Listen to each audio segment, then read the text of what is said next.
When you're fed up with fighting food and your body, join us here.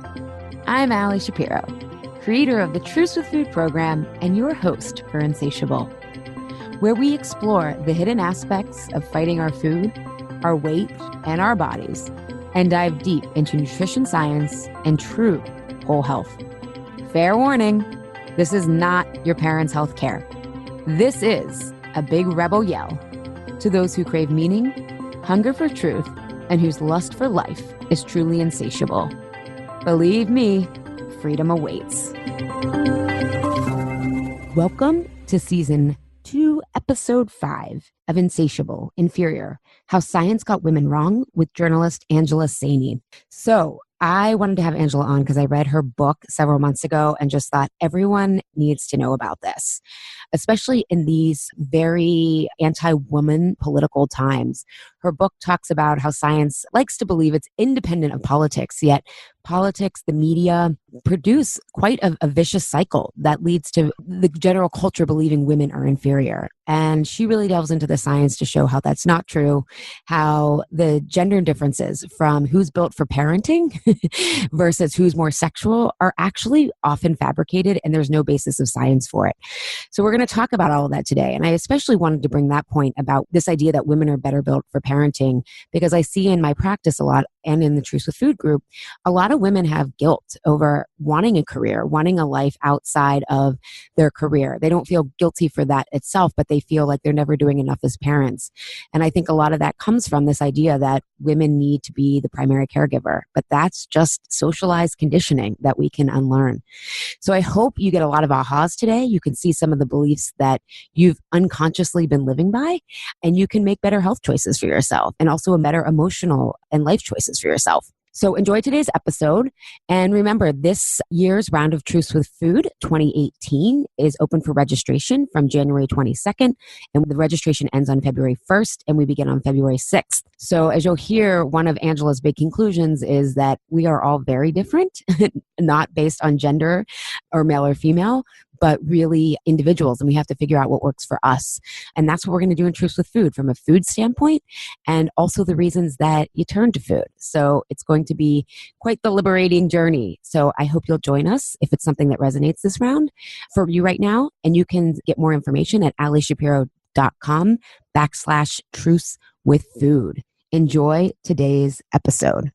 So I am here with Angela Saini, who is the author of How Science Got Women Wrong and the new research that's rewriting the story. And I just want to thank you so much for being here, Angela. This season 2 of Insatiable, the theme is the feminine perspective and maybe some of the things that we're leaving out. So I can't think of a more perfect topic than some of the hidden aspects of the scientific method that I was completely unaware of until I read your book. So thank you for doing this work. No, I'm thrilled to be here. Thank you for inviting me. Yeah.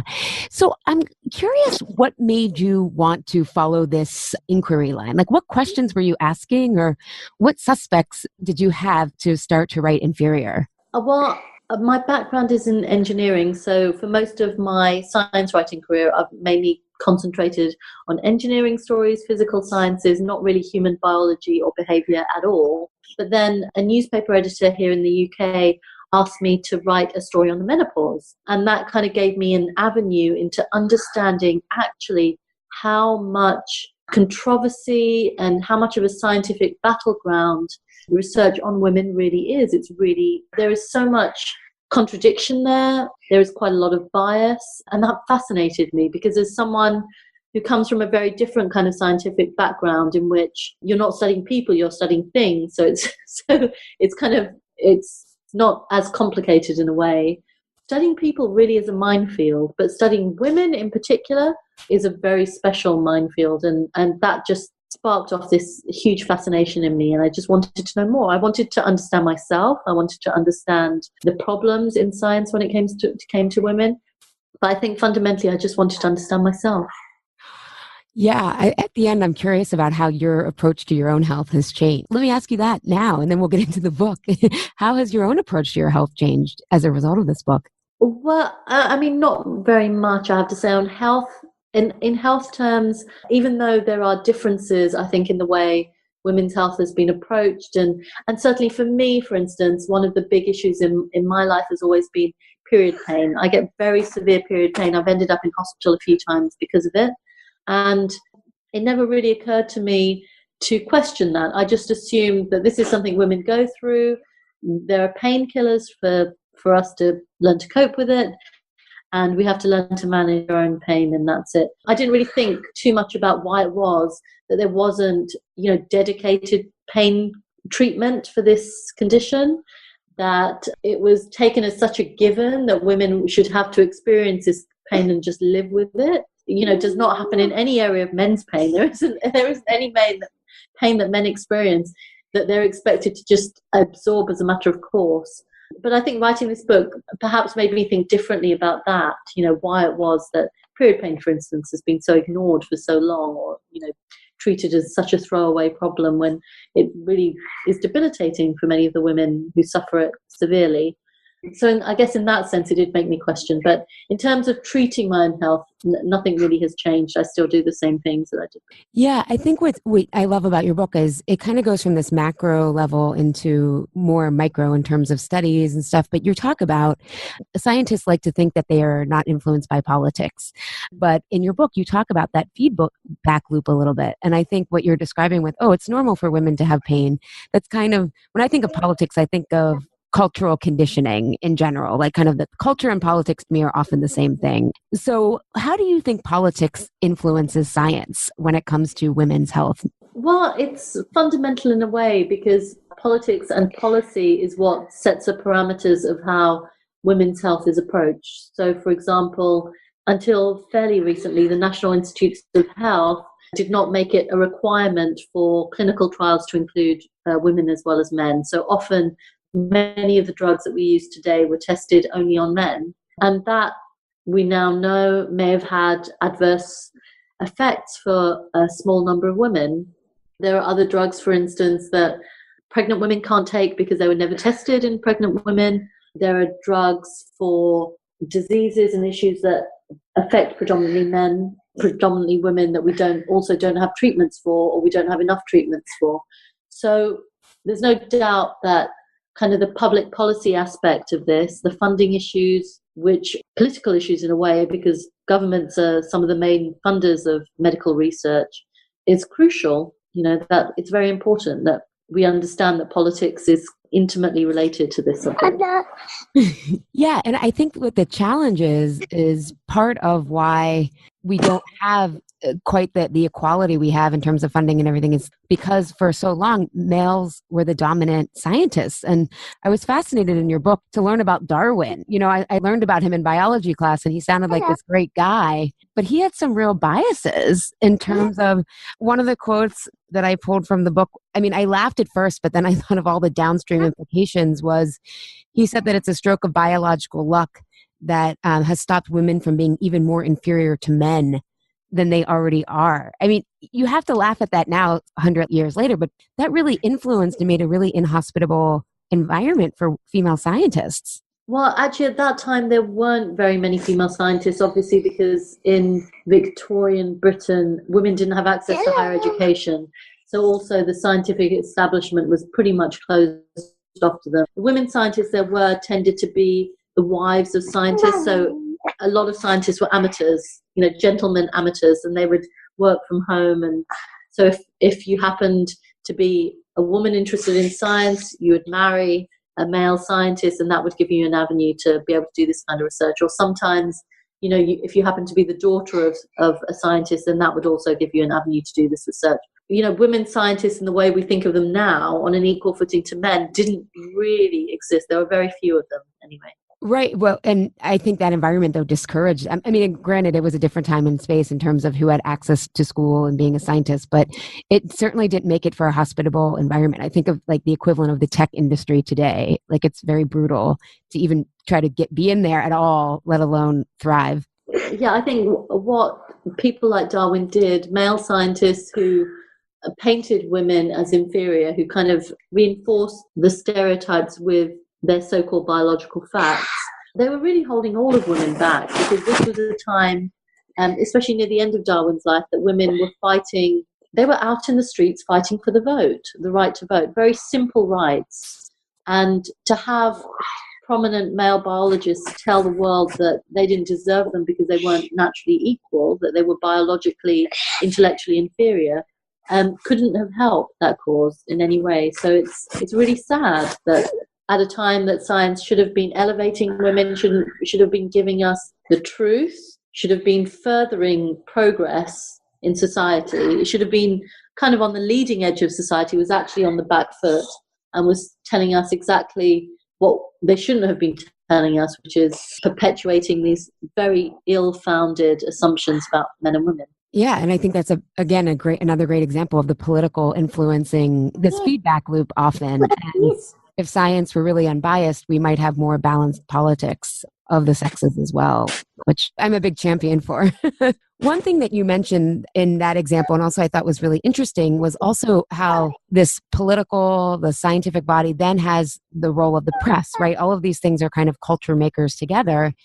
And I thought it was really fascinating about how you were talking about women and men are different, but we're not as different as often. Sometimes the press comes out to make the differences, but it's really sexy to say men are from Mars, Venus are from women, and try to make these almost pit us against each other. Can you speak to that a little bit?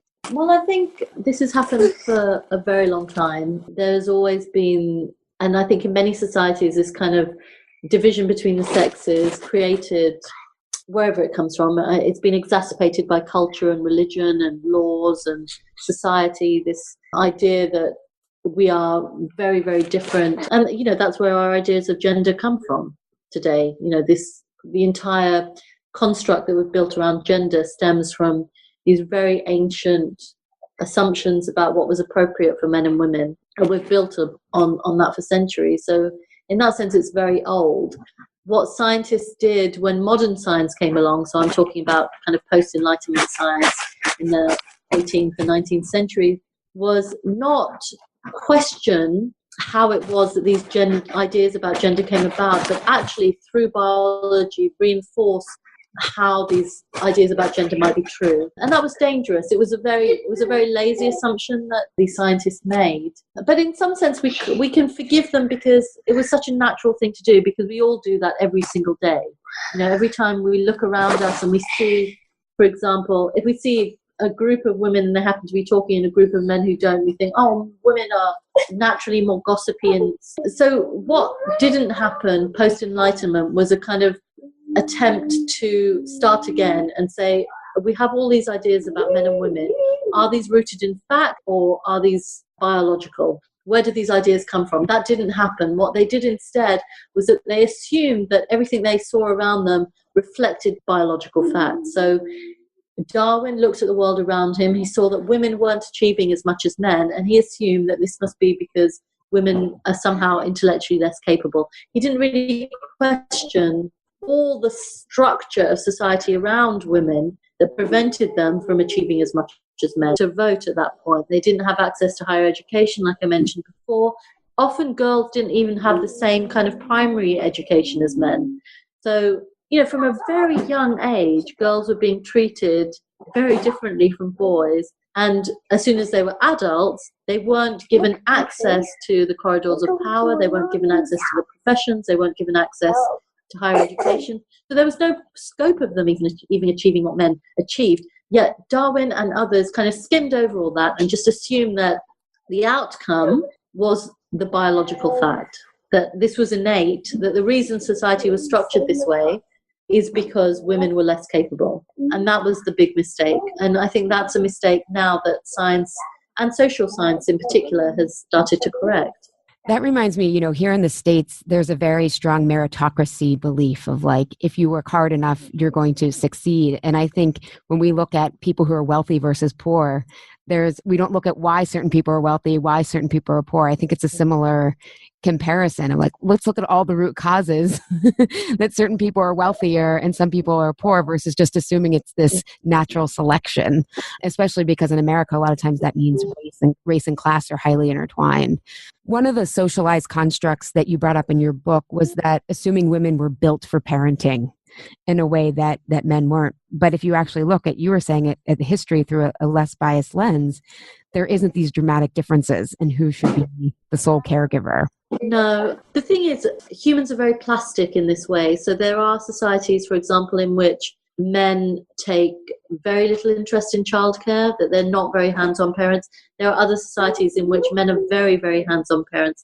And in fact, their biology reflects that. So it isn't the case that they're born good parents or bad parents. It's that being a parent makes you a better parent. So if you take an interest and you're involved from a very young age, then your biology reflects that. Your hormone levels reflect that interest in parenting that you have and the effort that you make to be a good parent. So in that sense, humans are very adaptable. We're not set in one single mold. We can choose to live whichever way we want to live. And if we want fathers to be very involved parents, they are. And in fact, what makes us incredibly special as a species is that it's not just fathers and mothers who are involved in parenting, but actually everyone around us. So for example, when I gave birth, of course, we have teams around us when we give birth, which is very unusual for primates to have other people, other beings around when they're giving birth. Usually in other primate species, the female goes off and has her baby by herself. So she's completely alone when she gives birth by choice, because she doesn't want that child to be attacked or injured in any way. So she's taking care of it. She's in that sense an attachment parent. She's with that child all the time. But we're not like that. We give birth communally. We have lots of people involved. Immediately after birth, we often have other people taking care of our child. I certainly did. I had the nurses at the hospital. I had my mother-in-law. I had my sister. I had my husband. I had a whole team of people. And in the whole 4 years of his life, he's had countless caretakers, alloparents if you want, nursery staff, family, friends, many different people take care of my child. And that's very common all around the world. You know, it's a firm feature of the human species that we don't, as mothers, take care of our children completely on our own by ourselves until they're adults. I mean, that's unheard of. I don't know a single family in which nobody else is involved in taking care of your child. At the very least, they have teachers when they go to school. You know, they always have people around them. And that's what makes us special. And kind of forgetting that, which is, I think, what in some ways has happened largely because of demographics. You know, over the last 100 years, people have moved out of the cities and moved into the cities. They've moved away from their families. We don't live in extended families anymore. We have these small nuclear families. And, you know, from the 1950s, 1960s onwards, often women have also been expected to stay at home while men went out to work. You know, so we have this kind of, in middle class families, not in working class families, because in working class families, women have always worked because they have to. But in middle class families, we have this kind of nuclear family setup in which a woman stays at home. And so the woman becomes a sole caretaker for her children. And then we're surprised when women get depressed, they get upset, they become neglectful, they're unhappy. Well, of course they're unhappy, because we have never lived that way. We have always worked. We have always had lots of people around us to take care of our children, not just ourselves. So kind of expecting a woman to fend for herself and look after all her children without any outside help is just completely strange. You know, I'm not saying it's unnatural, because we can live anywhere we want, but of course it puts a huge strain on a woman, because that's not how the human species has ever lived. Yeah, I love how you say it's not that it's natural because we can adapt, but yeah, it's not ideal, right? You can't really thrive in those conditions. And I think that what happens sometimes culturally, at least here in the States, is you're viewed as like a bad mother. If you're not filled by your kids, like people will even, if you choose not to have kids, people will even say you're selfish, as if that's like your whole purpose for a living is to recreate. And I thought it was really interesting how you showed, you know, in hunter-gatherer communities, the women were just as important in that food chain, because men might have hunted, but they didn't always get their kill, right? So the women were dependent on to be those consistent gatherers in many of the cultures of prehistoric past. Not all of them, obviously, but women were out there in it, you know? Absolutely. And women always have been. And we forget just how egalitarian life is when you're hunter-gatherers living a subsistence lifestyle. This is still how most people live today. In most families around the world, There are extended families, so you live communally. Everybody works because they all have to work. There isn't usually a very strict division of labor unless it's the kind of society that requires it, because that's the reality of life as a human being when you don't have very much food and your existence is quite precarious. There is no other way to live except for everyone to do everything. So the idea that there was a kind of strict division of labor in our ancient past is just frankly ridiculous. Division of labor emerged, at the very least, the kind of strict division of labor that we see now emerged after we settled down, after agriculture, as patterns of wealth changed, as patterns of living changed. It certainly wasn't there right from the beginning. Yeah. And I think that's what I found so fascinating about your book is sometimes because I'm in women's health and I see how women's health are neglected and how medications affect them differently, alcohol, sugar, all these things. But there's so much more in common than I think sometimes there's always, I think, someone benefiting when they're exasperating the differences, I guess, is what there's an agenda. One of the agendas, I think, especially as you were talking about religion and politics being intertwined in science, is I loved learning about the bonobos, which were the matriarchal culture. And you said they were able to maintain that matriarchal culture, one, because the female bonobos, which for listeners, they're the chimpanzees, correct? We're cousins of our chimpanzee cousins. Is that correct? Yeah. So sometimes bonobos are described as pygmy chimpanzees because they look like small chimpanzees. There are different species, but they're very closely related. And they are, along with chimpanzees, the closest species to us genetically. Yeah, and you talked about they were able to maintain this matriarchal culture by the women having sex with multiple men so that they didn't know who was the mother of their children, so they wouldn't kill them. And then they were also able to bond together against the men because they weren't necessarily stronger than them, but by bonding together, they had more of, anytime you bond together, you have more of a force. And that is just so counterculture, like in Western society, at least I would probably say all over, women are supposedly thought, you talked about like not having as much of a sex drive all the time. And I find that women often are competing with each other because this is the first time in a long time that we've had independent resources. And so often we inadvertently or unconsciously compete with other women kind of from a survival standpoint. But the bonobo culture kind of gave us a clue to unlearn some of those patriarchal conditioned, and I also include patriarchal religions in that, unlearn some of that cultural conditioning. I think we have to be really careful when it comes to the biology, not to take too many lessons. I think one of the things I was cognizant of when I was writing this book is that a lot of, for example, evolutionary psychology is very prescriptive. It kind of makes the argument that because certain behaviors or certain traits are hardwired because this is how we lived for our history, that this is somehow how we should live. That's not the point I'm trying to make in Inferior.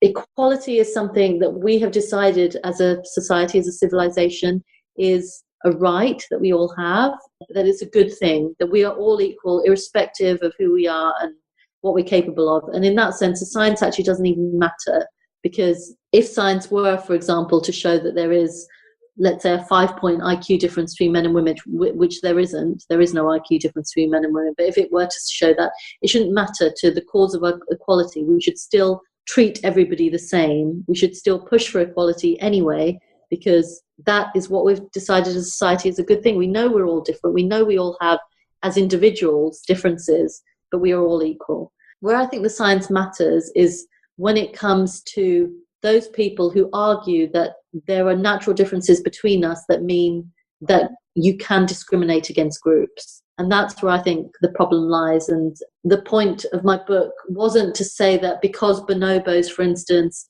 have managed to band together as females and become a female-dominated society, that is how we are, or that is somehow hardwired into us, or that's how we should be. All I'm saying is that there is so much more variety out there in the animal kingdom among species close to us and within our own species. There is so much variety.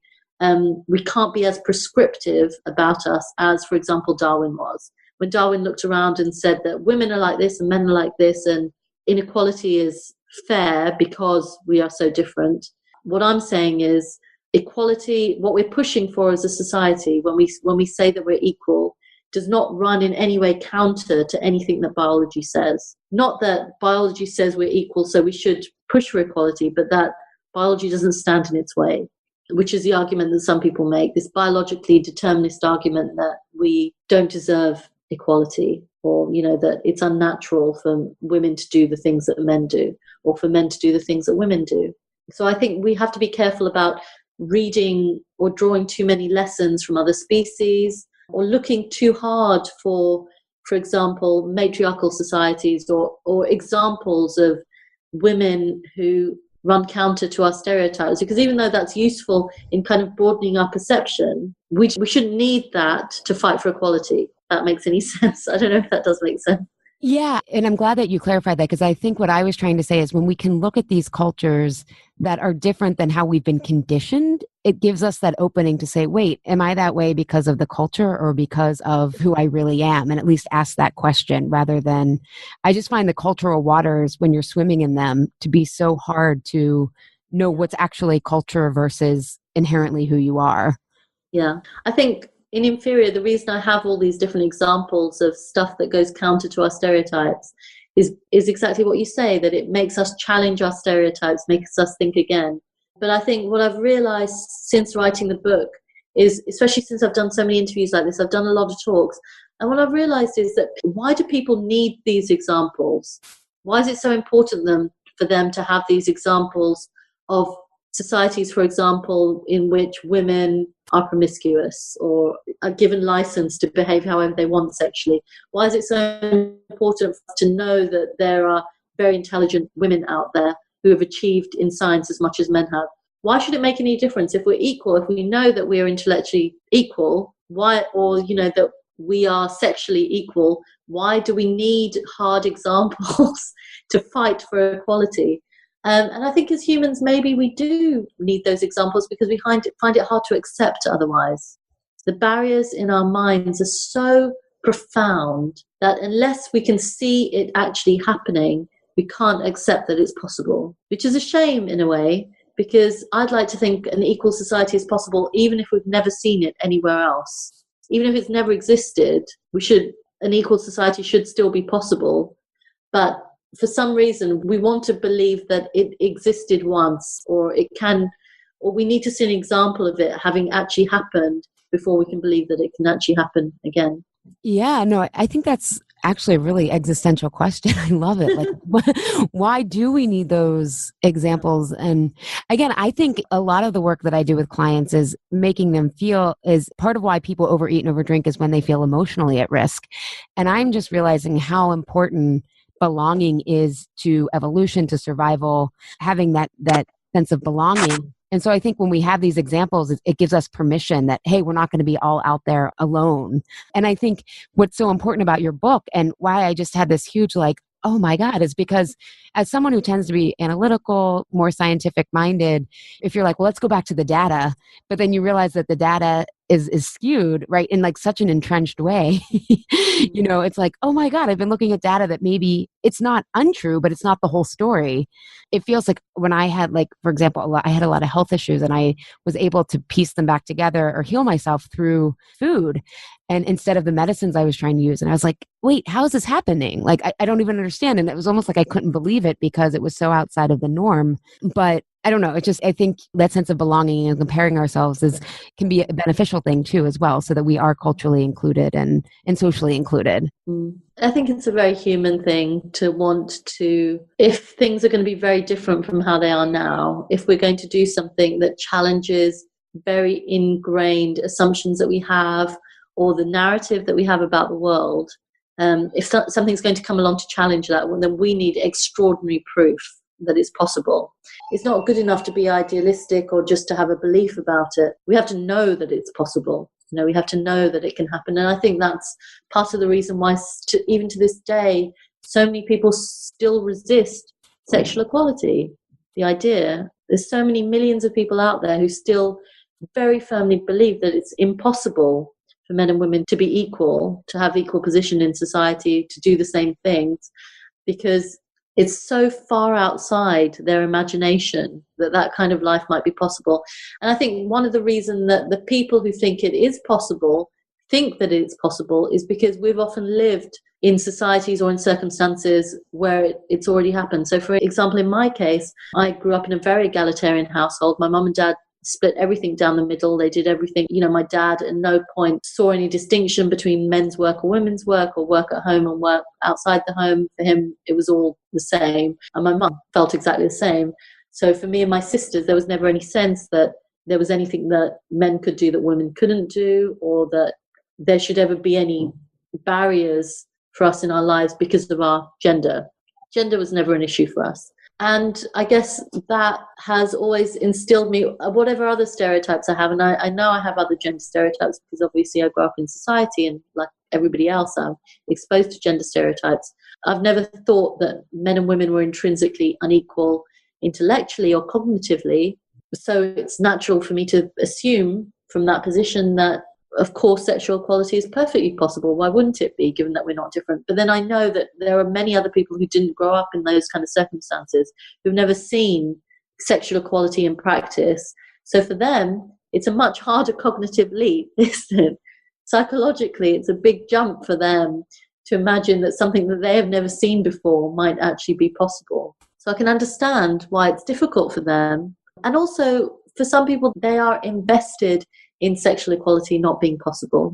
If you had a very traditional upbringing, or you live in a very traditional way, and you think that actually, I think women are better off at home and men are better off working, then it's not in your interest to think that we are psychologically actually not very different.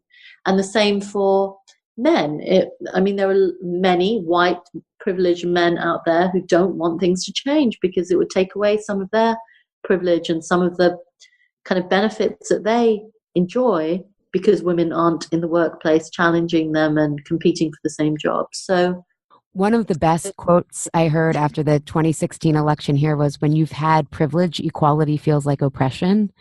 And I was like, oh my God, because I grew up very similarly to you. My parents were both teachers, made the same amount of money. My dad did most of the housework, and my sister and I both thought we were equal. And it was actually, my sister's in the tech world. She was saying it wasn't until she really got there that she even realized that she was struggling, was having a hard time because she was female. Like, it didn't even occur to her until she met other people who were like, did you know it was this, and it's like, oh my God, wait, this is a thing? I thought we were equal, And that was one of the things I was going to ask you, because you said as a society, if we agree that we're all for equality. And I think that's the challenge, right? Is like, I inherently believe we're all equal as long as and if we're all given equal opportunity. But I think to what you just were sharing, that I don't know if everyone is invested in that vision.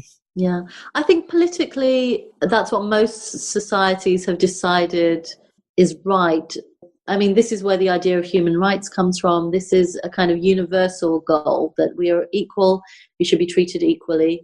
But you're right, there are many individuals, and I think in some ways what we're seeing now with the rise of the alt-right, and we have to remember the alt-right isn't just racist, it's also sexist, with the rise of Trump, who of course in his own way has not furthered the causes of women, has actually rolled back on them. Things like abortion, for instance, access to abortion.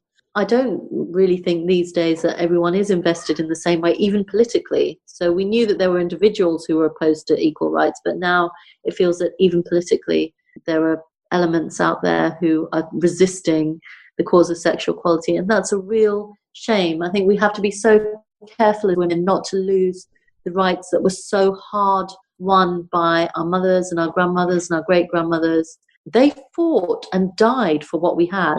And it wasn't that many generations ago that women had nothing. In this country where I am in London, in the UK, if you were a married woman in Victorian times, whatever you owned before you were married became your husband's property after you were married. So you didn't even have the right to own your own property after you were married. So we have gained a lot, but we are equally at risk of losing everything.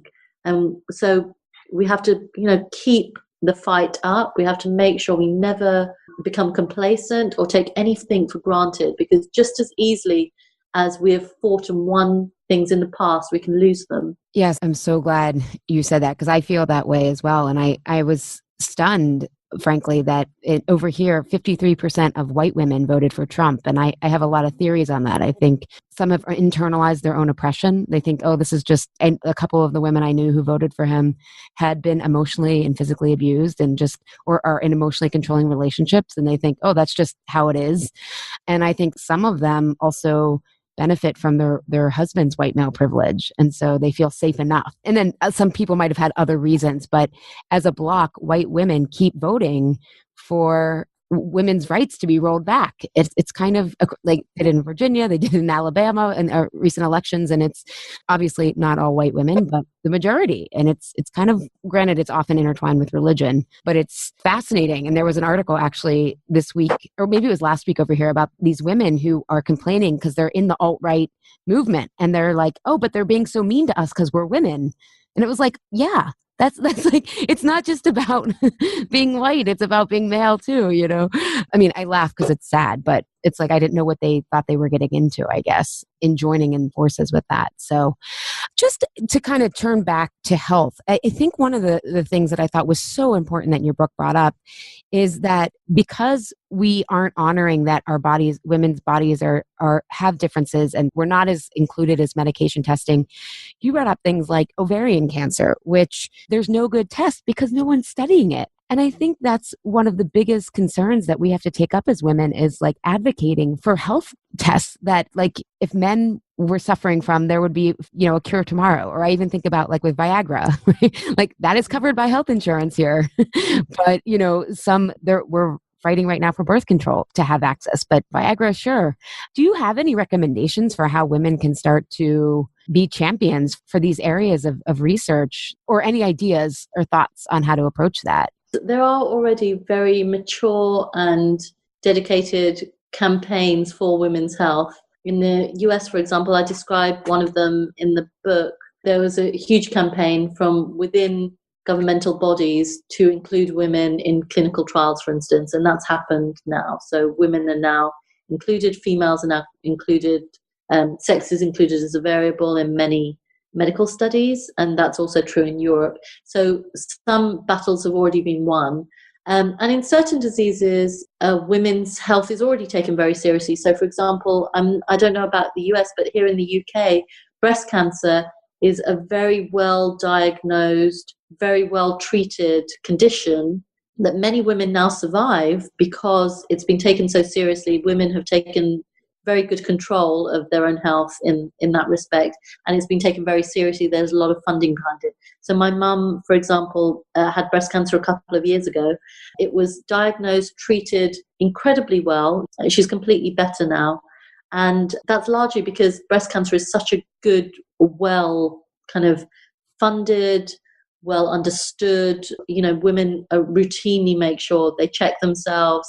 Mammograms are done, everything. There's a system around it. So it's very good. So I wouldn't say women's health is kind of failed in all respects, because there are very good case studies of where it isn't. That isn't the case. But I guess if women want diseases that affect predominantly women, for example, things associated with pregnancy or things associated with menstruation, menopause, things like this, to be taken more seriously, then there are organizations out there that they can join. They can lobby. And of course, we have to remember that women are a big part of the medical profession now, you know.